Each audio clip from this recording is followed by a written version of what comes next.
ঘটনাটো সেইদিনাখন শুকুৰবাৰ দিন আছিলে। তাৰপিছত শুকুৰবাৰে ছোৱালীজনী কিবা কাম কৰিবলৈ কোৱাতে ছোৱালীজনী অফিচলৈ গ'ল। অফিচত যোৱাৰ পিছত এনেকৈ 5:30 ফালৰ পৰা আহি ধৰিছে, বুকুত হাত দিছে, চুমা খাইছে। তাৰপিছত সিহঁতিতো ভয় খাই ছোৱালীজনী পলাইছে। তেতিয়া ছোৱালীজনীক ভয় খুৱাইছে, বোলে তই ঘৰত নকবি, শেৱালি বাইদেউক নকবি, নহ'লে বোলে এইখন স্কুলৰ পৰা তহঁতক উলিয়াই দিম। তাৰপিছত ছোৱালীজনীতো ভয় খাব, সৰু ছোৱালী ন, নাজানে একো। তাৰপিছত ছোৱালীজনী ভয়তে ওলাই পলাইছে। ৰান্ধনী বাইদেউ আছিলে, ৰান্ধনী বাইদেউৰ ওচৰত গৈ মোৰ নাম্বাৰ বিচাৰিছে, বোলে মালে ফোন এটা কৰোঁ। বাইদেৱে কৈছে বোলে মোৰ ওচৰত নাম্বাৰ নাই। তেতিয়া আৰু ৰক্ষা নাই, ছোৱালীজনী চিধা ঘৰলৈ গৈছে। ঘৰত ময়ো নাছিলোঁ, কামত গৈছিলোঁ, বাপেকো নাছিলে, কামত আছিলে। তাৰপিছত আইতা আহিলে, বৰমাক আহিছিলে। তাৰপিছত আহি পেলানি কোৱা কথা খাই আৰু ছাৰহঁতে গুৰুত্ব ল'ব লাগে। কোৱাৰ পিছত ছাৰহঁতে একো গুৰুত্ব নল'লে। তাৰপিছত ছাৰহঁতে গুৰুত্ব নোলোৱাৰ কাৰণে আৰু আমি আহি আছোঁ আকৌ খবৰ ল'বলৈ। শনিবাৰে আহিছোঁ, শনিবাৰে মিটিং বহুৱাম বুলি কৈছে, শনিবাৰে মিটিং বহুৱা নাই।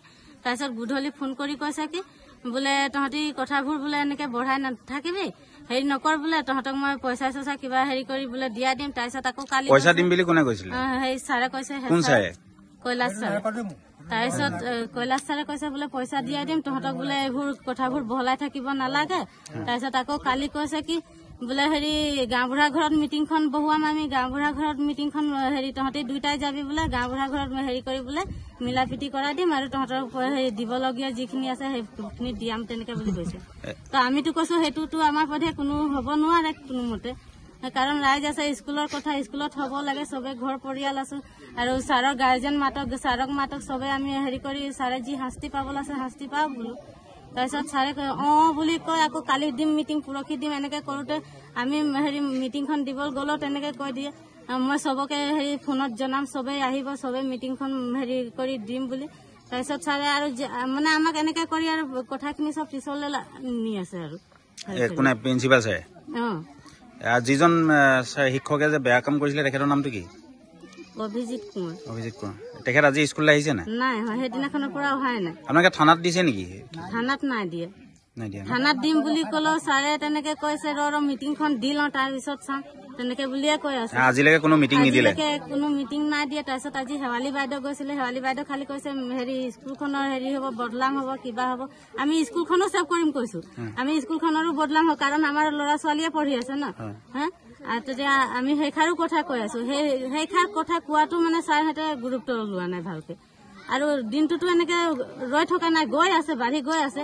আজি আমি পুলিচতো যাম, তো পুলিচতো ক'ব ন আমি যে ইমান দিন হৈ গ'ল তহঁতি কেলে আজিলৈকে কেছটো কৰা নাই বুলি, বা গাঁৱৰ মানুহো তেনেকে ক'ব। আজি স্কুল কি আপোনালোকে ৰাইজে বন্ধ কৰি ৰাখিছে নেকি স্কুল? আজি আমি ৰাইজে বন্ধ কৰি ৰাখিছো। বন্ধ কৰি ৰাখিছে যে যিজন শিক্ষক তেওঁ অহা নাই এতিয়ালৈকে? অহা নাই। কেতিয়াবা অহা নাই তেওঁ? শুকুৰবাৰৰ পৰাই অহা নাই। শুকুৰবাৰ আহিছিলে আৰু সেইটো কাণ্ড কৰি পেলানি আৰু পলাইছে। ছোৱালীজনী ঘৰ গ'ল, ঘৰৰ পৰা মানে মাক দেউতা অহা মানে আৰু ছাৰে পলাই গৈছে। ঠিক আছে। তাৰপাছত আমিতো ঘৰত নাছিলোঁ, মাক নাছিলে, দেউতাক নাছিলে, ময়ো নাছিলোঁ, আমি গোটেইখিনি কামলৈ গৈছিলোঁ। তাৰপাছত তাই হেনো কিবা পৰীক্ষা হৈ আছিলে, কিবা নোটছ উলিয়াবলৈ কৈছিলে। তাইৰ লগৰজনীয়ে ক'লে, তাইক গৈ ৰিংকি ৰবি দাসে ক'লে যে বৰষা ব'লা বোলে মোৰ নোটছখন উলিয়াই দিবা, মই লিখিম। ছাৰে তাইক পঠিয়ালে। তাই অফিচ ৰুমলৈ গ'ল, লাইব্ৰেৰী ৰুমলৈ। লাইব্ৰেৰীত গৈ তাই কি বুলি কয় নোটছখন বিচাৰি আছে। নোটছখন বিচাৰি থকা অৱস্থাত তাইক ছাৰে ক'লে যে ৰিংকি তুমি ওলাই দিয়া, মই আৰু বৰষাই বিচাৰিম। তাৰপৰা বৰষাক ধৰি লৈ চুমা খাইছে, বুকুত হাত দিছে, কিবা কৰিছে। তাই যেনে তেনে এৰুৱাই চিধা ঘৰলৈ গৈছে। ঘৰলৈ গৈ আইতাকক কৈছে, তাৰপৰা বৰমাক কৈছে, বৰমাক আইতাক আহিছেতো তাতলৈ। তেতিয়ালৈ তেওঁ পলাই গ'ল ইয়াৰ পৰা, আৰু সেইদিনাখনৰ পৰা ইয়ালৈ অহা নাই। মই ঘৰ গৈ পাইছোঁ, পেহী এনেক তেনেক কথা হ'ল বোলে। তাৰ আগতো মই 2-3 বাৰ আহি স্কুলত ৱাৰ্ণিং দি থৈ গৈছোঁ, এনেক তেনেক ঘটনা নেক্সট হ'ব নালাগে। আগে পিছে হাতত ধৰিছে, কিবা কৰিছে, কিবা এটা ক'লে কয় যে তই ঘৰত নকবি, ঘৰত দেউতাকে তাইক বহুত মাৰে। সেইটোলৈ তেওঁ ভাল পালে আৰু ক'বলৈ, বোলে ঘৰত একো নকবি, ঘৰত ক'লে তোক মাৰিব, পিটিব, তোকেহে কিবা ক'ব, মোক একো নকৰে নহয়, এই বুলি ক'লে। তাৰপৰা কৈছে আৰু কিবা কৰিলে তোক স্কুলখনৰ পৰা উলিয়াই দিম, স্কুলত আহিব নিদিওঁ। সেই ভয়তে তাই বহুতখিনি কথা কোৱাও নাছিলে ঘৰত। পিছত যেতিয়া ইমানখিনি ঘটনা হ'ল, তাই ঘৰ গৈ এইখিনি কথা ক'লে। তেতিয়াৰ পৰা আমি আহি আছোঁ, পেৰেণ্টছ আহি আছে, মই আহি আছোঁ, বাৰ কৈ আছোঁ আমাক ন্যায় লাগে। ছাৰজনেও কৈছে তেতিয়া যে গাঁওবুঢ়া ঘৰত নি মিটিং এখন বহাম, মাক দেউতাক আহিব আৰু বেলেগ কাকো আহিব নালাগে, ছাৰজনক মই লৈ আহিম, মাফি খুজাই দিম, হৈ যাব, পইচা পাতি দি লেনদেন কৰি খতম কৰিবলৈ কৈছে। সেইটো আমি বিচাৰি নলওঁ কেতিয়া। সেইটো কৈলাশ বৰগোহাঁই ছাৰে কৈছিলে, প্ৰধান শিক্ষক। প্ৰধান শিক্ষক হৈ একো গুৰুত্ব লোৱা নাই এতিয়ালৈ। সেইকাৰণে আমি আজি এইটো ছোৱালীৰ লগত যে যিটো বেয়া কাম কৰিলে কোন ক্লাছত পঢ়ে? তাই ক্লাছ 5ত পঢ়ে, মোৰ ভতিজায়েক হয়। ঠিক আছে।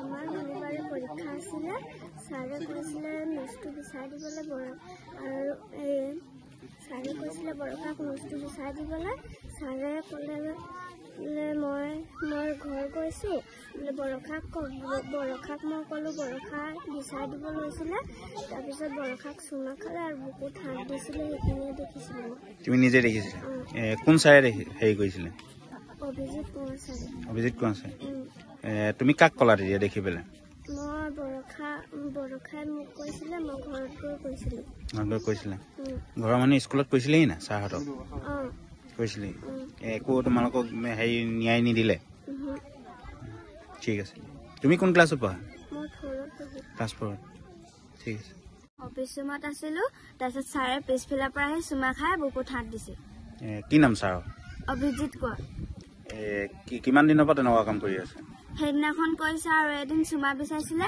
মই নিদো কৈছিলোঁ তাৰপিছত ৰিংকি এজনী মোৰ লগৰ আছে তাইক কৈছিলোঁ তাই কৈছিলে কি এনেই কৈছে বুলি কৈছে ছাৰে তাৰপিছত তুমি ঘৰত ক'লাগে নেকি অঁ ঘৰত কোৱাৰ পিছত ঘৰৰ মা দেউতাই আহি স্কুলত কৈছিলেই নি কৈছিলে কাক কৈছিলে ছাৰেহঁতি একো গুৰুত্ব লোৱা নাছিলে হেড ছাৰক কৈছিলে না কৈছিলে হেড ছাৰে কি কয় হেড ছাৰে একো গুৰুত্বই নলয় হেড ছাৰৰ নাম কি কৈলাশ বৰগোহাঁই তুমি কোন ক্লাছত পঢ়া 5ত ক্লাছ 5ত ঠিক আছে সেইটো সত্য মইতো গম পালোঁ মই নাছিলোঁ সেই সময়ত তাৰমানে মই অফিচৰ কামত বেংকলৈ মানে কিবা পাছবুকৰ হেৰি কাৰণে গৈছিলোঁ তেখেতৰ নাম কি অভিজিত কোঁৱৰ অভিজিত কোঁৱৰ তেখেত কেতিয়াবা স্কুললৈ অহা নাই এইটো শনিবাৰ পৰা নাই শনিবাৰ আপোনাক প্ৰধান শিক্ষক হিচাপে তেখেতে অৱগত কৰিছিল কৈছিলোঁ কি কাৰণে অহা নাই বুলি কৈছে তেওঁ ফোন কৰি থাকোঁ মানে আহিম বুলি কৈ নাহে তেওঁ ছুটীত আছে নেকি ছুটীত নাই ছুটি লোৱা নাই শুকুৰবাৰ তাৰমানে ছুটীত নাই তাৰমানে 86 কাম জনাই দিলোঁ 86 যিহেতু এটা